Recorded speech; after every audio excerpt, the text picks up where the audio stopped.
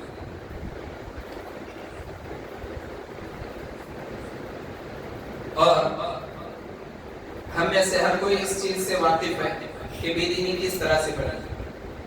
مساجد میں نماز پڑھنے والوں کی کمی بے دینی کی طرف، عورتوں کا پردہ نہ کرنا بے دینی کی طرف، اولاد کا والدین کی نافرمانی کرنا بے دینی کی طرف لے جانا، اختلاف، لڑائی جھگڑا، یعنی غرض کے جتنے بھی برائیاں بڑھتے ہیں یہ بے دینی کی وجہ سے بڑھتے ہیں، اور دین ان گناہوں کا خاتمہ ہے، تمام مسائل کا حل۔ شرک، بدعت، لڑائی جھگڑا، قتل، زناکاری، فحاشی، قتل، ظلم و زیادتی، فتنہ و فساد، یہ سارے مسائل کا ایک ہی حل ہے، وہ ہے اسلامی تعلیم، قرآن و حدیث۔ اور یہ میں نہیں کہہ رہا ہوں، لیکن دلائل بہت ہیں، بہت سارے دلائل، مختصراً اشارہ کرتا ہوں۔ ابھی اسلام نہیں آیا تھا، یعنی قرآن کا نزول نہیں ہوا، نبی کریم صلی اللہ علیہ وسلم کو نبی نہیں بنایا گیا، تو عرب کے حالات کیسے تھے؟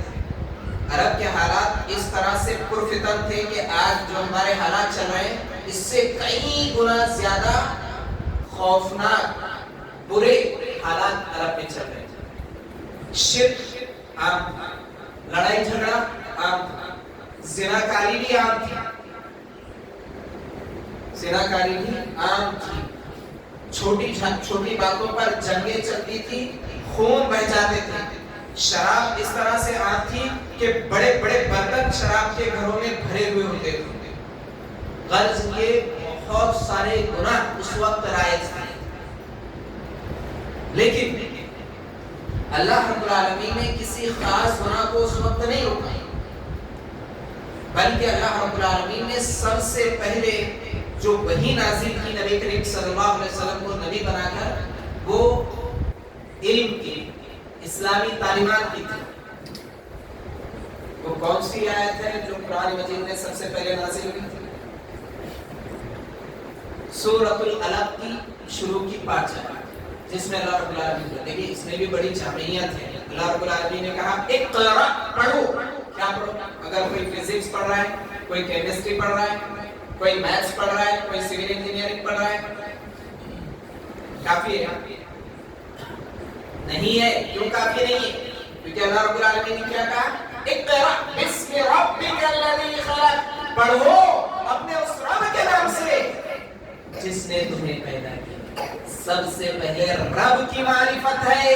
اگر کسی کو اللہ رب العالمین کی معرفت نہیں، اللہ رب العالمین کا علم نہیں، اللہ رب العالمین کی توحید نہیں، اللہ رب العالمین کی قدرت، اللہ رب العالمین کی صفات کا علم نہیں، ایسا شخص ڈاکٹر بن جائے، انجینئر بن جائے، یا دنیا کا بڑا ریسرچر، سائنسداں بن جائے، بیکار ہے۔ کیوں؟ کیونکہ سب سے پہلے کیا پڑھنے کا حکم دیا اللہ رب العالمین نے؟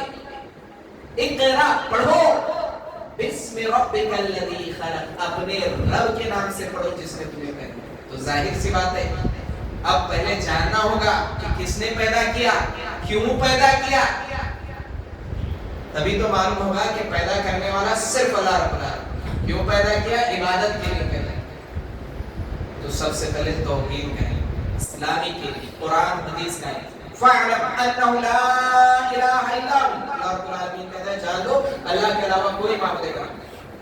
تو سب سے پہلے اپنے اسلامی علم حاصل کرنا ہوگا جو سارے مسائل کا حل، تمام مسائل کا حل اسلامی تعلیمات میں. مختصراً بہت سارے دلائل ہیں، صرف اشارہ کر رہا ہوں.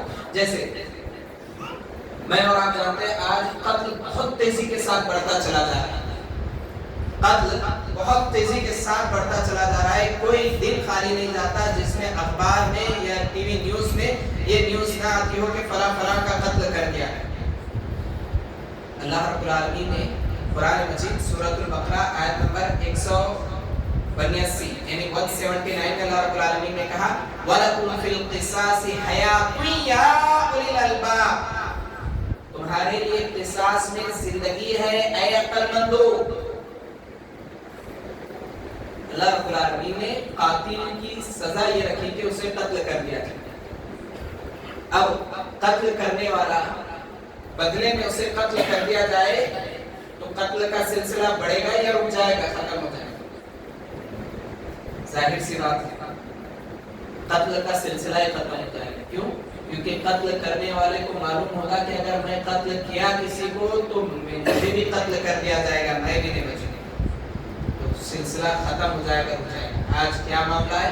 قتل کرنے والا قتل کرتا ہے اس دیری کے ساتھ، اس ہمت، اس جرات کے ساتھ کہ پیسے بھر کر میں ضمانت دے کر کے رہا ہو جائے، چھٹکارا مل جائے. ایک قتل کرنے کے بعد دیری بڑھتی ہے، دوسرے کے بعد تیسرا، اور اس طرح سے فتنہ فساد تیزی کے ساتھ پھیلتا چلا جاتا ہے. قتل و غارت گیری بڑھتی چلی جاتی ہے. اسلام پر جو اعتراض کیا جاتا ہے کہ یہ فتنہ فساد پھیلاتا ہے، ارے اسلام تو فتنہ فساد کا خاتمہ کرتا ہے. اسلام ہی تو دین ہے جس نے اس بات کی تعلیم دی کہ من قتل نفسا بغیر نفس او فساد فی الارض. اگر کسی نے کسی ایک نفس کو قتل کیا تو اس نے ساری انسانیت کو قتل کیا. ومن احیاها فکانما احیا الناس جميعا. اور اگر کسی نے ایک نفس، ایک جان کو بچایا تو اس نے ساری جانوں کو بچایا. اس طرح سے قتل سے روکا اور انسانوں کی زندگی کو بچانے کی تعلیم دی. اور اگر کوئی فتنہ فساد کرتا ہے تو اس کی سزا بھی بتائی. انما جزاء الذين يحاربون الله ورسوله ويسعون في الارض فسادا ان يقتلوا او يصلبوا او تقطع ايديهم وارجلهم من خلاف او ينفوا. اگر کوئی اللہ اس کے رسول سے جنگ کرتا ہے، محاربہ کرتا ہے، زمین میں فساد پھیلاتا ہے تو اسے قتل کر دیا جائے یا اسے سولی پر چڑھا دیا جائے، اس کے ہاتھ میں مختلف سے کاٹ دیا جائے. قتل کا خاتمہ کر رہا ہے، فتنہ فساد کا خاتمہ کر رہا ہے. زنا آج کثرت سے بڑھتا چلا جا رہا ہے، تیزی کے ساتھ بڑھتا چلا جا رہا ہے. بڑھ رہا ہے نہیں بڑھ رہا ہے؟ لوگوں کو احساس کب ہوتا ہے؟ جب خود پر بیتتی، جب خود کی بہن، خود کی بیٹی اس کے ساتھ یہ حرکت ہوتی ہے تو انسان تڑپ جاتا ہے اور کہتا ہے کہ ایسے شخص کو قتل کر دیا جائے، مار دیا جائے جو دوسروں کی عزت کی حفاظت نہیں کرتا. اسلام یہی تو کہتا ہے. پہلے تو دیکھیں پریونشن بیٹر دین ٹریٹمنٹ، یعنی پہلے اسلام نے احتیاط بتایا. کیا احتیاط بتایا؟ کہ عورتیں گھر کی چار دیواری میں ہیں، میک اپ کر کے، خوشبو لگا کر، بناؤ سنگار کرتے ہوئے، باضابطہ کی جھنکار کے ساتھ گھروں سے باہر نہ نکلیں، باریک جالیدار لباس پہن کر گھر سے باہر نہ نکلیں. یعنی بے حیائی والے لباس سے منع کیا، آواز کے پردے کا حکم دیا، گھر کی چار دیواری میں رہنے کا حکم دیا. کسی وجہ سے جانا ہے تو محرم کے ساتھ جانے کی اجازت شریعت اسلامیہ نے دی. اب اس طرح سے اگر کوئی عورت ہوتی رہتی ہے تو اس کے ساتھ زنا نہیں ہوتا. زنا کہ کیسی عورتوں کے ساتھ؟ جو بے حیائی، جو بغیر محرم کے نکلتی، جو بے حیائی والا لباس پہن کر نکلتی، جو خوشبو وغیرہ لگا کر. شریعت اسلامیہ نے پہلے ان ساری چیزوں سے جو زنا کی طرف لے جاتے ہیں ان چیزوں سے روکا اور کہا وَلَا تَقْرَبُوا الزِّنَا إِنَّهُ كَانَ فَاحِشَةً وَسَاءَ سَبِيلًا، کہ زنا تو بڑا گناہ ہے، تم زنا کے قریب بھی مت جاؤ. زنا کے قریب بھی جانے سے منع کیا. اب حکم دیا، اب آرڈر جاری کیا، اب اپنا حکم نافذ کیا کہ اب اگر کوئی زنا کرتا ہے تو شادی شدہ ہے اسے رجم کر دیا جائے، پتھروں سے مار کر ختم کر دیا جائے. یعنی اسلام خود غرض نہیں کہ انسان جیسے خود غرض ہے اپنے اوپر ریتی ہے تو آخری حد تک سزا دینے کے لیے تیار، دوسروں کا ہو تو رک جاتا ہے. اسلام ایسا نہیں ہے. اسلام کہتا ہے ہر ایک بیٹی کی، ہر ایک عورت کی عزت محفوظ رہنی چاہیے. اگر کوئی زنا کرتا ہے تو اس کی سزا رجم. اگر یہ اسلامی تعلیم، اسلامی قصاص نافذ کر دیا جائے تو زنا ختم ہوں گے یا بڑھے گا؟ ظاہر سی بات ہے، فطری چیز ہے، زنا ختم ہوگا. بالکل اسی طرح سے چوری ہے، ڈاکہ زنی ہے، یہ بھی تیزی کے ساتھ بڑھتی چلی جا رہی ہے. اس کا بھی اسلام نے حد بہترین بتایا. سب سے پہلے اسلام نے یہ اس بات کا حکم دیا کہ زکوٰۃ نکالی جائے، پھر عام صدقہ و خیرات، پھر بیت المال کا نظام و سسٹم، پھر مختلف طرح کے کفارات کہ اگر کوئی روزہ توڑ دیتا ہے، قسم توڑ دیتا ہے تو مسکینوں کو یہ کفارہ، کپڑا پلائے، پہنائے، کھانا کھلائے. یہ ساری چیزوں کا انتظام غریبوں، محتاجوں، مسکینوں، ضرورت مندوں کے لیے اسلام نے کیا. اس کے بعد عورت جاری کیا.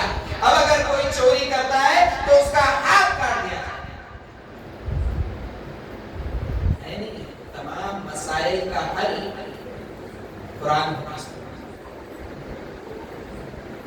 ظلم و زیادتی چل رہی، جس کی لاٹھی اس کی بھینس چل رہی. مطلب یہ ہو رہا ہے کہ اگر کوئی طاقتور قانون کے دائرے میں آتا ہے تو قانون کی دھجیاں اڑاتے ہوئے نکل جاتا ہے. کوئی کمزور اگر قانون کے دائرے میں آ جاتا ہے تو پھنس جاتا ہے. ہو رہا ہے نہیں ہو رہا ہے؟ اللہ کے رسول صلی اللہ علیہ وسلم نے کیسا قانون دیا. اللہ کے رسول صلی اللہ علیہ وسلم کے پاس ایک مالدار عورت کی ریکویسٹ آئی، سفارش آئی. تو اللہ کے رسول صلی اللہ علیہ وسلم، طویل حدیث ہے، مختصراً اشارہ کرو. اللہ کے رسول صلی اللہ علیہ وسلم نے فرمایا، غصہ ہوتے ہوئے فرمایا کہ یہ تو دور کی بات، لو ان فاطمہ بنت محمد سرقت لقطعت یدها، اگر میری خود کی بیٹی فاطمہ بنت محمد بھی چوری کرتی اس کا بھی ہاتھ کاٹا. یہ قانون ہونا چاہیے، یہ عدل ہونا چاہیے، یہ انصاف ہونا چاہیے، یہ فیصلے ہونے چاہیے.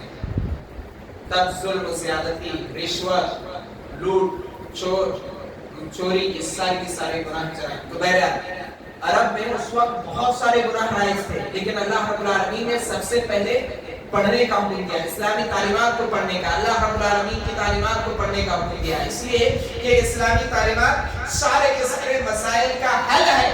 اور جب ان چیزوں سے ہٹا جائے، دور جایا جائے، تو آج جو حالات بگڑتے چلے جا رہے ہیں وہ اسی کی وجہ سے. تو بہرحال حالات کیا چل رہے ہیں؟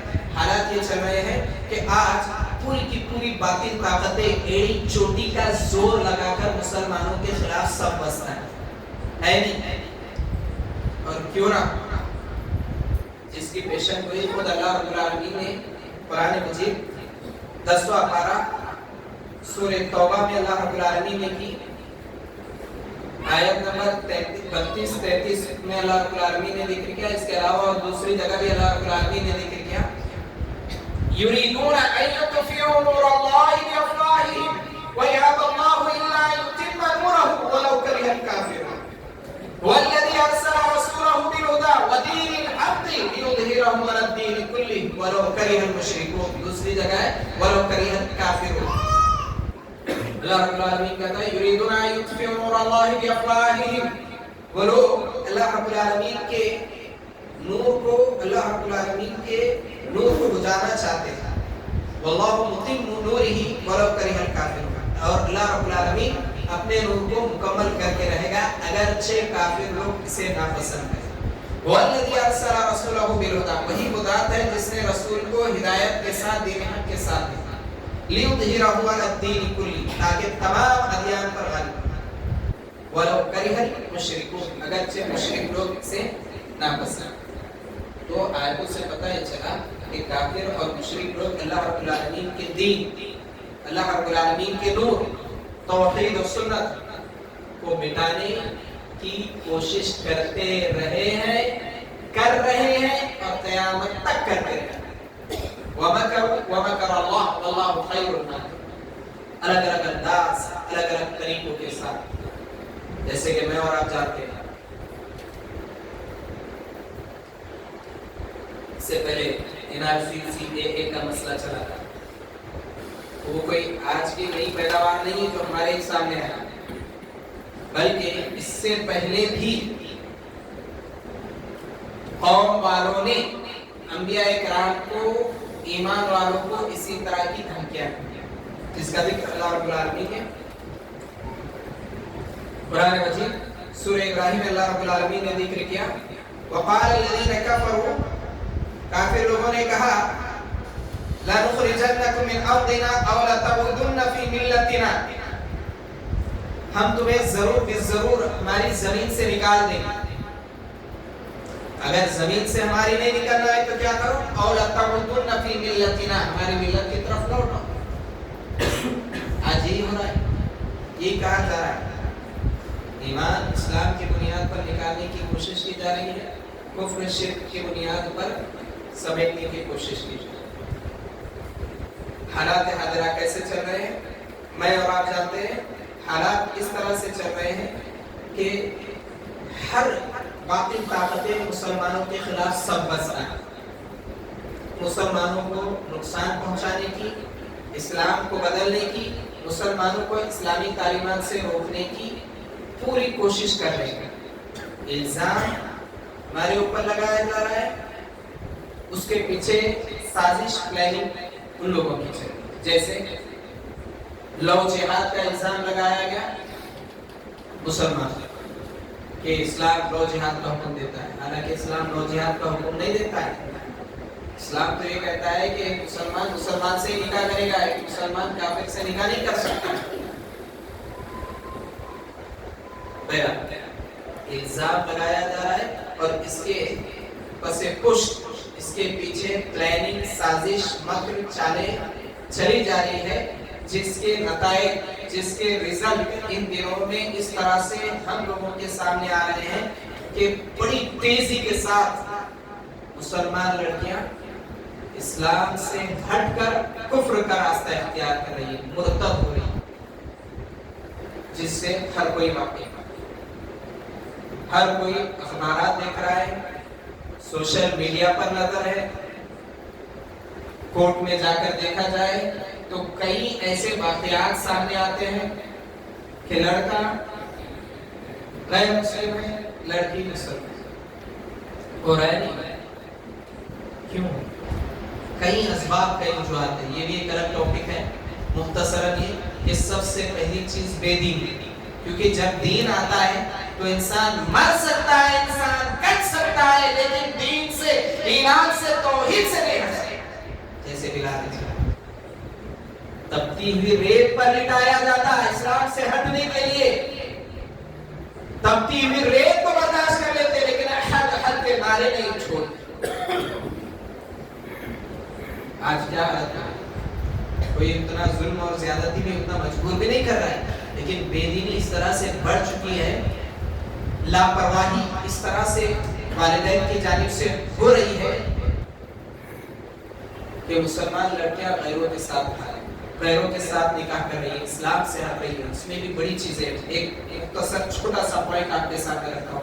حالت کیا ہے کہ مسلمان گھرانے میں پلی بڑی بچی جو 15 سال، 16 سال، 18 سال تک پڑھ رہی، باپ مسلمان، ماں مسلمان، خاندان مسلمان، ماحول و معاشرہ مسلمان، لیکن بچے اسلامی تعلیمات سے ناواقف، اسلامی تعلیم سے ناواقف ہے. نتیجہ یہ ہو رہا ہے کہ جھوٹی محبت میں آ کر اپنی جان بھی قربان کر رہی ہے، اپنا ایمان بھی قربان کر رہے ہیں. اس کے بالکل برعکس ایسی لڑکی جو کفر شرک کے گھروں میں پلی بڑی، باپ مشرک، باپ کافر، ماں کافر، ماحول و معاشرہ کافر، لیکن جب وہ اسلامی تعلیمات کو جان رہی ہے، اسلام میں عورتوں کے حقوق کو جان رہی ہے، اسلامی تعلیمات سے واقف ہو رہی ہے، تو وہ اسلام قبول کر رہی ہے. نہیں پتہ یہ چلا کہ مسلمان لڑکیاں اسلامی تعلیمات سے ناواقف ہونے کے نتیجے میں، ایمانی کمزوری کے نتیجے میں ارتداد ہے۔ اب اس میں بہت سارے ریزن ہیں۔ سب سے پہلے والدین کی کوتاہی، بڑی کوتاہی۔ یاد رکھیے، اگر بیٹا بیٹی یہ جنت میں جانے کا ذریعہ بن سکتے ہیں تو یہ جہنم میں جانے کا ذریعہ بھی بن سکتے ہیں، جہنم میں جانے کا بھی ذریعہ بن سکتے ہیں۔ اولاد کی تربیت کی ذمہ داری اللہ رب العالمین نے والدین پر ڈالی ہے۔ پیدا کر کے جانوروں کی طرح چھوڑنے کا حکم نہیں دیا۔ کلکم راع وکلکم مسئول عن رعیتہ، اللہ کے رسول صلی اللہ علیہ وسلم نے کہا، اللہ رب العالمین نے کہا، یا ایھا الذین آمنوا قوا انفسکم واہلیکم نارا، اے وہ لوگ جو ایمان لائے، ایمان والوں کو اللہ رب العالمین نے حکم دیا، کیا کہا؟ قوا انفسکم واہلیکم نارا، کہ تم اپنے آپ کو اور اپنے اہل و عیال کو جہنم کی آگ سے بچاؤ۔ اس سے پتہ چلا کہ ایمان والے بھی جہنم میں جائیں گے۔ اسی لیے تو اللہ رب العالمین نے ایمان والوں کو حکم دیا نا کہ اے وہ لوگ جو ایمان لائے، اپنے آپ کو بھی اور اپنے اہل و عیال کو بھی جہنم کی آگ سے بچاؤ۔ اسی لیے اللہ رب العالمین نے پہلے ہی الرٹ کر دیا، کیا کہا؟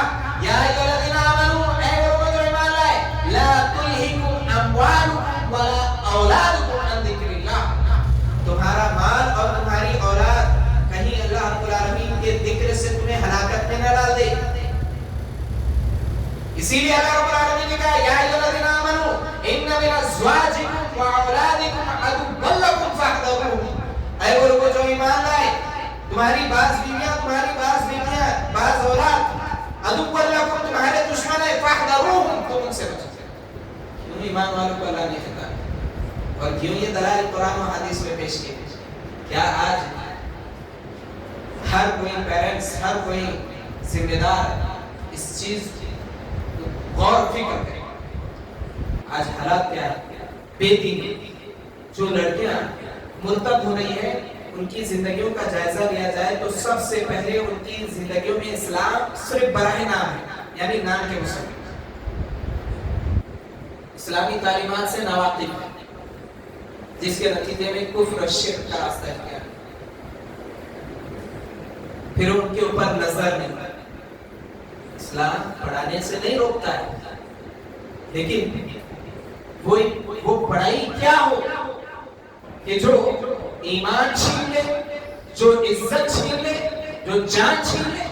ہو رہا کیا؟ اس کے نتائج بھی سامنے آ رہے ہیں۔ وقتی طور پر محبت کا جنون رہ رہا ہے، جو وقتی طور پر رہتا ہے، خواہش رہتی ہے، ہوس رہتی ہے، شہوت رہتی ہے، بعد میں رزلٹ اور نتائج اس طرح سے آتے ہیں کہ مرڈر ہو گیا، یا چھوڑ دیے، یا مار دیے، یا ہٹا دیے۔ تو بہرحال اللہ حفاظت فرمائے، تمام مسلمان نوجوان لڑکیوں کی عزت و آبرو کی حفاظت فرمائے، لیکن ہمیں بھی الرٹ رہنا ہے۔ بچوں کی تربیت لازم اور ضروری۔ آج بڑا سلگتا ہوا موضوع ہے کہ مسلمان لڑکیاں مرتد کیوں ہو رہی ہے، کیسے ہو رہی ہے، کیوں کفر کا راستہ اختیار کریں؟ ایمان والا اگر کوئی ہے تو اس سے غیر محرم ہے تو پردہ کرنے کا حکم شریعت اسلام نے نہیں دیا، تنہائی میں اس کے ساتھ ملنے سے روکا ہے، بات نرم انداز میں کرنے سے شریعت اسلامیہ نے روکا ہے۔ کیوں یہ ساری چیزوں کا حکم اسلام؟ تو بہرحال حالات حاضرہ چل رہے ہیں کہ لڑکیاں تیزی کے ساتھ کفر کا راستہ اختیار کر رہی ہیں۔ ایسے میں ہماری ذمہ داریاں یہ ہوتی ہے کہ اسلامی تعلیمات ان لوگوں تک پہنچایا جائے، خاص طور پر کالج میں پڑھنے والی لڑکیاں جو کو ایجوکیشن یا کو ورک کے نام پر فرینڈشپ ہوتی ہے، دوستی ہوتی ہے، اور دوستی محبت میں تبدیل ہوتی ہے، اور محبت یہ مرتد بنا دیتی ہے۔ تو ان ساری چیزوں پر خاص طور پر نظر رکھنے اور ماحول اور معاشرے کو ایک بڑے بگاڑ سے روکنے کی ضرورت ہے، ورنہ باطل طاقت تو یہ تو ایڑی چوٹی کا زور لگا رہی ہے کہ کس طرح سے مسلمان لڑکیوں کا شکار کیا جائے۔ تو اور اچھے طریقے سے آپ لوگ واقف ہے، یہ صرف اشارہ ہے۔ میں اور آپ جانتے ہیں حالات حاضرہ کیا چل رہے ہیں. حالات حاضرہ یہ چل رہے ہیں کہ ہماری مساجد اور ہمارے مدارس کو نشانہ بنایا جا رہا نہیں بنایا. ہماری مساجد نشانے ہے نہیں, راستہ وہاں سے کھل گیا. میں اور آپ جانتے ہیں تو تمام مساجد نشانے پر الگ الگ انداز, الگ الگ طریقوں کے ساتھ باقاعدہ انکوائری بھی شروع ہو رہی ہے, چل رہی ہے. غلط پروپیگنڈے کیے جا رہے ہیں کہ یہاں پر دہشت گردی کی تعلیم دی جاتی ہے, یہاں جہاد کی تعلیم موجودہ. میں اور آپ جانتے ہیں کہ ان مساجد کے ذریعے سے توحید و سنت کی تعلیم دی جاتی ہے. ان مساجد مدارس کو نشانہ بنایا جا رہا ہے, مدارس کا سروے کیا جا رہا ہے, گھیراؤ کیا جا رہا ہے, ایک ڈر, ایک خوف کا ماحول بنایا جا رہا ہے. علماء کرام, ائمہ, ان لوگوں کی زندگیوں کو ایک ڈر اور خوف کے ماحول میں چھوڑا جا رہا ہے. ہو رہا ہے نہیں ہوا, یہ کوئی نئی بات نہیں ہے. حالات حاضرہ تفصیل میں نہیں بتا رہا ہوں, صرف اشارہ کر رہا ہوں, سمجھدار ہے, سب کو معلوم ہے حالات کیا چل رہے ہیں. حالات حاضرہ سے ہر کوئی واقف ہے. ہمارا یہ ماننا ہے کہ مساجد و مدارس یہ انسانیت کی تعلیم دیتے ہیں. اگر مساجد و مدارس نہ ہو تو لوگوں کی تربیت نہیں ہوگی, لوگوں کی ٹریننگ نہیں ہوگی, لوگ اچھائی کی طرف نہیں آئیں گے, لوگ نیکیوں کی طرف نہیں آئیں گے, لوگ خیر کی طرف نہیں آئیں گے, لوگ اچھے راستے کی طرف نہیں آئیں گے. بلکہ مساجد و مدارس اس سے روک لیا جائے تو انسان ہونے کے باوجود بھی جانور بن جائے, الگ الگ انداز, الگ الگ طریقوں کے ساتھ. مساجد و مدارس یہ تو امن کا پیغام دینے والے قلعے ہیں. پیار, محبت, الفت, بھائی چارہ, ہمدردی, ایثار و قربانی, انسانیت کا جذبہ, انسانوں کو جانوروں تک کی زندگیوں کو بچانے کا جذبہ اسلام دیتا ہے. مساجد سے دیا جاتا ہے, مدارس سے پڑھا جاتا ہے. مدارس میں ان ساری چیزوں کو سیکھ کر کے علماء کرام صحیح انداز, صحیح طریقے کے ساتھ اپنے بستی میں, اپنے ماحول, اپنے معاشرے میں رہنے والے لوگوں کے عقائد کی, اعمال کی, زندگیوں کی اصلاح کرتے ہیں. کہ لڑائی جھگڑا نہ کرو, میاں بیوی ایک دوسرے کے حقوق ادا کرو, دوسروں کی پراپرٹیاں جائیداد نہ چھینو, ایک دوسرے کے ساتھ مل بانٹ کر کے رہو, محبت کے ساتھ رہو, سکون کے ساتھ رہو, اطمینان کے ساتھ رہو, چین کی زندگی گزارو. پڑوسی اگر بھوکا ہے اسے کھانا کھلاؤ, اگر کوئی ننگا ہے اسے کپڑا پہناؤ, اگر کوئی انسان کسی مصیبت میں مبتلا ہے اس کی مدد کرو, کوئی علم سے دور جا رہا ہے اس کے لیے علم حاصل کرنے کے اسباب اور راستے پیدا کرو. راستے خراب ہے, راستوں کو اچھا بناؤ, راستے سے تکلیف دہ چیزوں کو ہٹاؤ. یہ تعلیم قرآن و حدیث دیتی ہے, یہ تعلیم مساجد و مدارس سے دی جاتی ہے. کیسے یہ دہشت گردی کے قلعے ہو سکتے ہیں؟ ارے وہ لوگ جو اعتراض کر رہے ہیں, آ کر ذرا ہمارے مساجد و مدارس میں قیام کر کے دیکھو, ہمارے مساجد و مدارس میں ایک مدت اپنی زندگی گزار کر کے دیکھو, یقین جانو اسلام نئے بغیر نہیں رہ سکو گے. تاریخ نے ایسے نمونے ہمارے سامنے پیش کیے نہیں کیے. حضرت ثمامہ رضی اللہ عنہ ابھی اسلام نہیں لائے, کتنے اسلام کے مخالف, اتنی شدت سے نبی کریم صلی اللہ علیہ وسلم کے مخالف کہ اللہ کے رسول صلی اللہ علیہ وسلم کے چہرے کی طرف دیکھنا گوارا نہیں کیا. 3 دن تک, حضرت مختصر ذکر کر رہا ہوں, حضرت ثمامہ رضی اللہ عنہ کو 3 دن تک مسجد نبی کے پلر ستون سے باندھ کر رکھا گیا. حضرت ثمامہ رضی اللہ عنہ نے مسجد میں مسلمانوں کے حالات دیکھے, امام والوں کی حالت دیکھی, نمازیں دیکھی, قربانیاں دیکھی, ایک دوسرے کے ساتھ محبت دیکھی, الفت دیکھی. کیا ہوا؟ جب اللہ کے رسول صلی اللہ علیہ وسلم نے آزاد کر دیا, تب وہ آزاد نہیں بلکہ اللہ کے رسول صلی اللہ علیہ وسلم کے غلام ہو گئے, قید ہو گئے, یعنی اسلام میں. تو آج بھی وقت کی اہم ضرورت ہے کہ ہمارے ملکی بھائی, ہم وطنی بھائی جو غلط فہمیوں میں مبتلا ہے, جو غلط فہمیوں میں مبتلا ہے, بولے مساجد و مدارس کا سروے کرایا جائے, انہیں بتایا جائے مسجد پریچے رکھ کر کہ ہماری مسجدوں میں کوئی لڑائی جھگڑے کی تعلیم نہیں دی جاتی, کوئی قتل و غارت گری کی تعلیم نہیں دی جاتی، کوئی فتنہ و فساد کی تعلیم نہیں دی جاتی، بلکہ یہاں تو امن، چین، سکون، اطمینان، بھائی چارہ، ایک دوسرے کی مدد کرنے کی تعلیم دی جاتی ہے۔ حالات حاضرہ کیا چل رہے ہیں اور ہماری ذمہ داری ہے؟ حالات حاضرہ کیا چل رہے ہیں میں اور آپ جانتے ہیں؟ حالات حاضرہ یہ چل رہے ہیں کہ انٹرنیٹ نے بڑی تباہی مچا رکھی ہے، اس میں سے لڑکیوں کا مرتد کفر کی طرف جانا یہ بھی ایک ذریعہ سبب ہے۔ ہمارے جو نوجوان لڑکے لڑکیاں ہیں جو بگڑ رہے ہیں اخلاقی طور پر جو بگاڑ آ رہا ہے، اس کے اندر اس موبائل کا اور اس نیٹ کا بڑا ہی عمل دخل ہے۔ دیکھیے یہ رحمت بھی ہے، زحمت بھی ہے۔ اگر اس کا اچھا استعمال کیا جائے بہت اچھا ہے، اگر اس کا غلط استعمال کیا جائے بہت غلط۔ اور میں اور آپ جانتے ہیں، بتانے کی ضرورت نہیں ہے حالات حاضرہ کیا چل رہا ہے کہ اس کا صحیح استعمال بہت کم اور غلط استعمال بہت زیادہ ہو رہا ہے نہیں؟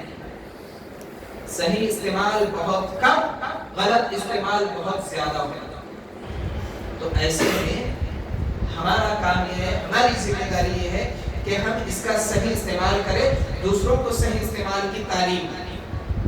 ہمارے بچوں پر ہم نظر رکھیں، ہماری بچوں پر نظر رکھیں۔ موبائل دلا کے دے دیے، نیٹ ریچارج کرا کے دے دیے، کیا دیکھ رہے ہیں کیا نہیں دیکھ رہے ہیں، کس سے بات کر رہے ہیں، کس سے چیٹنگ ہو رہی ہے، کس سے گفتگو ہو رہی ہے، اور کیا کیا پلاننگ ہے، کیا کیا چیزیں ہو رہی ہے، یہ ساری چیزوں پر ہماری نظر ہونی چاہیے۔ وقتاً فوقتاً ان کی اصلاح کرتے رہنا چاہیے، ان کے موبائلوں کو اپنے ہاتھ میں لے کر دیکھنا چاہیے کہ گیلری میں کیا ہے، فیس بک پر کون کون دوست بنا ہوا ہے، واٹس ایپ پر کس کس کے میسج آتے ہیں، کہیں عقائد کے اعتبار سے کہیں اخلاقی اعتبار سے بگڑ تو نہیں رہے۔ وقت سب سے زیادہ برباد کیا جا رہا ہے اس چیز میں۔ دیکھیے ضرورت ضرور ہے، لیکن اس کو ضرورت ہی بنے، اس کے آج اس کا نشہ زندگیوں میں اس طرح سے رچ بس گیا ہے کہ میں اور آپ جانتے ہیں کہ کسی کو اگر پریشان کرنا ہے اس کا موبائل دور ہے، خود پتہ چل جائے گا کہ کس طرح سے اس کا نشہ بڑھ گیا ہے۔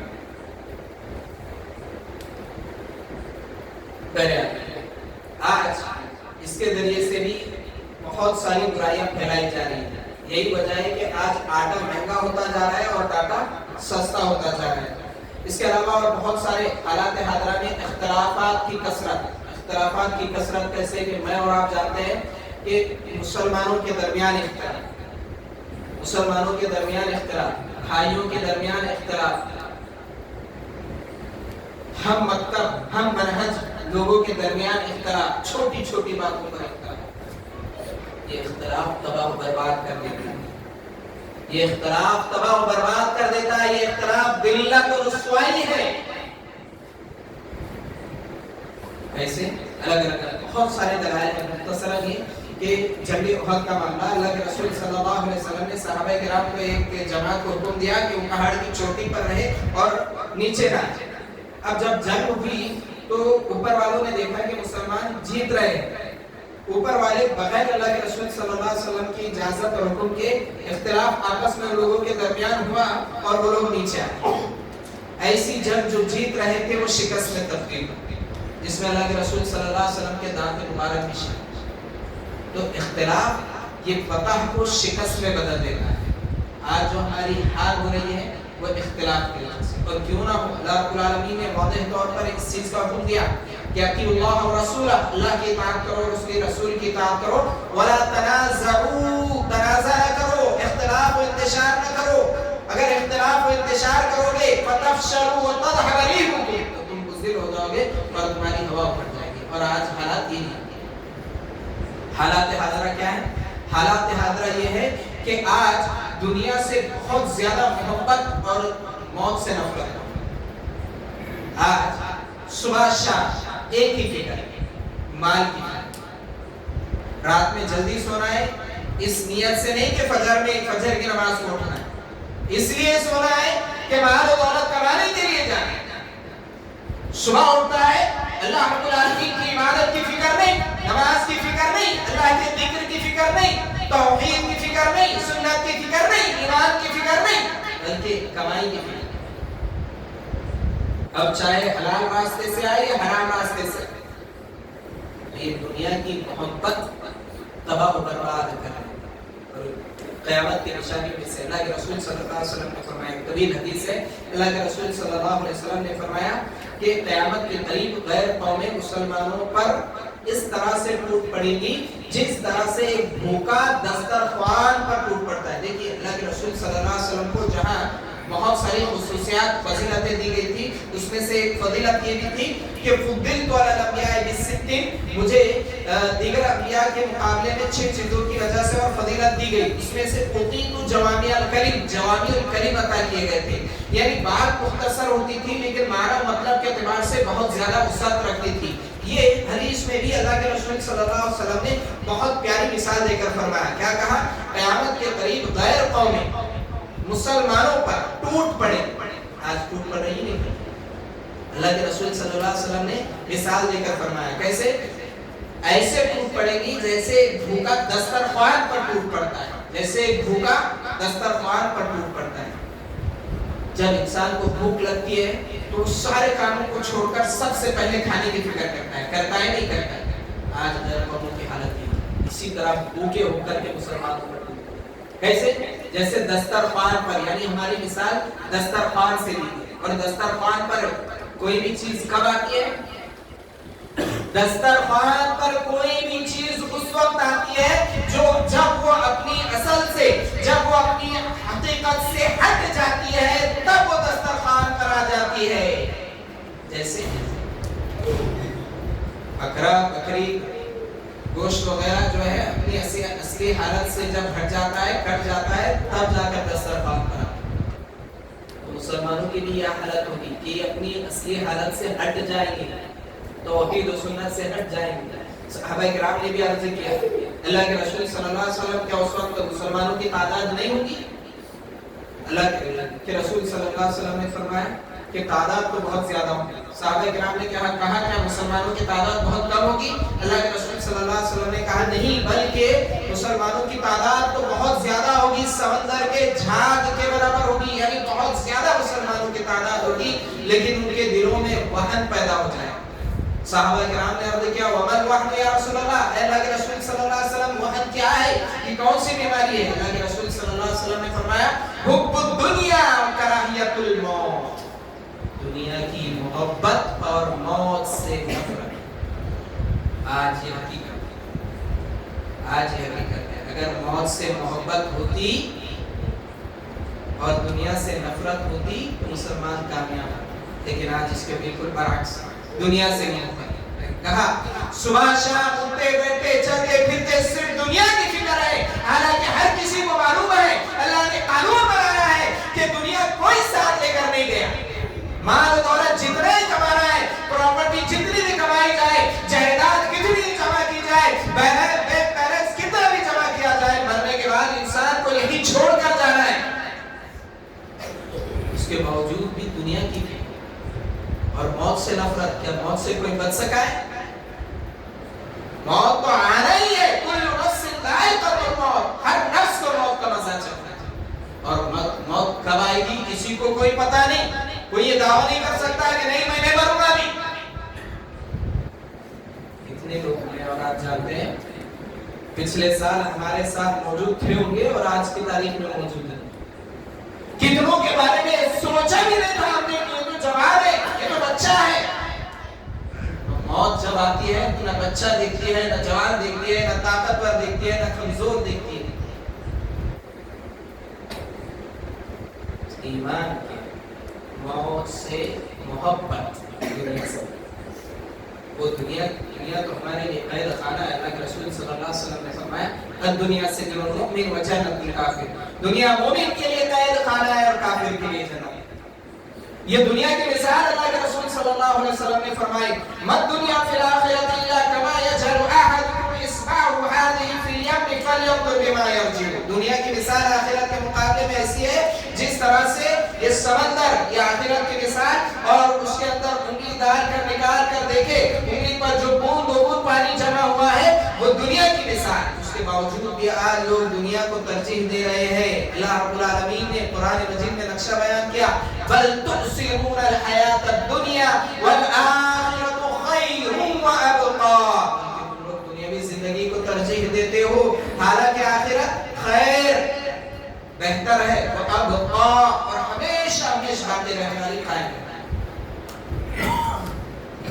حالات حاضرہ کیا چل رہے ہیں؟ حالات حاضرہ یہ چل رہے ہیں کہ ہمیں اللہ رب العالمین نے بہترین امت بنایا، کنتم خیر امۃ اخرجت للناس تأمرون بالمعروف وتنہون عن المنکر وتؤمنون باللہ۔ اللہ رب العالمین کہتا ہے تم بہترین امت ہو جو بھلائی کا حکم دیتی ہو اور برائی سے روکتی ہو۔ بہترین امت کا لقب ٹائٹل اللہ رب العالمین نے اور ریزن وجہ بھی بتائی، کیوں؟ بھلائی کا حکم دینے اور برائی سے روکنے۔ کیا بھلائی کا حکم دیا جا رہا ہے؟ کیا برائی سے روکا جا رہا ہے؟ اگر بھلائی کا حکم دیا جاتا تو لوگ توحید کی طرف آتے، برائی سے روکا جاتا تو لوگ شرک نہیں کرتے۔ بھلائی کا حکم دیا جاتا تو معاشرے میں بھلائی بہت زیادہ پھیلی ہوئی ہے، برائی سے روکا جاتا تو معاشرے سے برائی بہت کم ہو گئی۔ لیکن نہ صحیح انداز صحیح طریقے کے ساتھ بھلائی کا حکم دیا جا رہا ہے اور نہ ہی صحیح انداز صحیح طریقے سے برائی سے روکا جا رہا ہے۔ اس لیے اللہ رب العالمین کا عذاب بھی آ رہا ہے۔ آج دعائیں کر رہے نہیں کر رہے، سارے کے سارے لوگ دعائیں کر رہے ہیں، یہاں سے لے کر پوری دنیا کے لیول تک دعائیں کی جا رہی ہیں، قبولیت کے وقت دعائیں کی جا رہی ہیں، خانہ کعبہ کے پاس دعائیں کی جا رہی ہیں، زمزم پیتے ہوئے دعائیں کی جا رہی ہیں۔ یعنی دعا کی قبولیت کے جو شروط بتائے ہیں ان سارے شروط و آداب کو ملحوظ رکھتے ہوئے دعائیں کی جا رہی ہے نہیں کی جا رہی، اس کے باوجود بھی دعائیں قبول نہیں ہوئی۔ کیوں نہیں ہو رہی؟ اللہ کے رسول صلی اللہ علیہ وسلم نے فرمایا والذی نفسی بیدہ، قسم ہے اس ذات کی جس کے ہاتھ میں میری جان ہے، لتأمرن بالمعروف ولتنہون عن المنکر، ضرور بھی ضرور تم بھلائیوں کا حکم دو اور برائیوں سے روکو۔ اگر ایسا نہیں کرتے ہو او لیوشکن اللہ عقابا منہم ثم تدعونہ فلا یستجاب لکم۔ اللہ کے رسول صلی اللہ علیہ وسلم نے فرمایا اگر تم ایسا نہیں کرتے یعنی بھلائیوں کا حکم نہیں دیتے، برائیوں سے نہیں روکتے، تو اللہ رب العالمین کی جانب سے تمہاری پکڑ ہوگی، تمہاری گرفت ہوگی، اللہ رب العالمین کی جانب سے تمہارے اوپر عذاب آئے گا، اور عذاب کس انداز کس طریقے کے ساتھ آئے گا، ثم تدعونہ، تم پکارو گے اللہ رب العالمین کو، فلا یستجاب لکم، لیکن تمہاری پکار قبول نہیں ہوگی، تمہاری آج حالات ہو رہے نہیں۔ اگر ہمیں اپنی دعائیں قبول کرانا ہے تو بھلائیوں کا حکم دینا ہوگا، برائیوں سے۔ ہاں حالات کو دعا اور دوا دونوں کے ذریعے سے بدلا جائے گا، یعنی دعاؤں کے ذریعے حالات بدلتے ہیں اور دوا یعنی اسباب کے لیے محنت بھی کرے دعا بھی کرے، محنت بھی کرے اور دعا بھی، یعنی بھلائیوں کا حکم دے برائیوں سے روکے، اللہ رب العالمین سے دعا کرے، اللہ رب العالمین ضرور دعائیں، اور جب دعائیں اللہ رب العالمین قبول کرتا ہے تو تقدیر بھی بدل جاتی ہے، تقدیر بھی بدل جاتی ہے، یعنی جو حالات چل رہے ہیں حالات انشاءاللہ اللہ رب العالمین اس بات پر قادر ہے کہ اللہ رب العالمین حالات جیسے حضرت یونس علیہ السلام مچھلی کے پیٹ میں چلے، اللہ رب العالمین کو پکارا، لا الہ الا انت سبحانک انی کنت من الظالمین۔ اللہ رب العالمین قرآن مجید 23واں پارہ سورۃ الصافات میں حضرت یونس علیہ السلام کے اس پکارے جانے کی طرف اشارہ کرتے ہوئے فرمایا فلولا انہ کان من المسبحین للبث فی بطنہ الی یوم یبعثون، اگر یہ مچھلی کے پیٹ میں ہماری تسبیح بیان نہ کیے ہوتے تو اٹھائے جانے کے دن تک اسی کے پیٹ میں۔ اگر یونس علیہ السلام مچھلی کے پیٹ میں اللہ کی تسبیح بیان نہ کیے ہوتے تو اللہ رب العالمین کہہ رہا ہے للبث فی بطنہ الی یوم یبعثون، اٹھائے جانے کے دن تک اسی کے پیٹ میں ہوں گے۔ لیکن یونس علیہ السلام نے اللہ رب العالمین سے دعائیں کی، کہا لا الہ الا انت سبحانک انی کنت من الظالمین، اللہ رب العالمین نے دعا قبول کی مچھلی کے پیٹ سے۔ کرنا کیا ہے؟ ہماری ذمہ داریاں، ہماری ذمہ داری قرآن مجید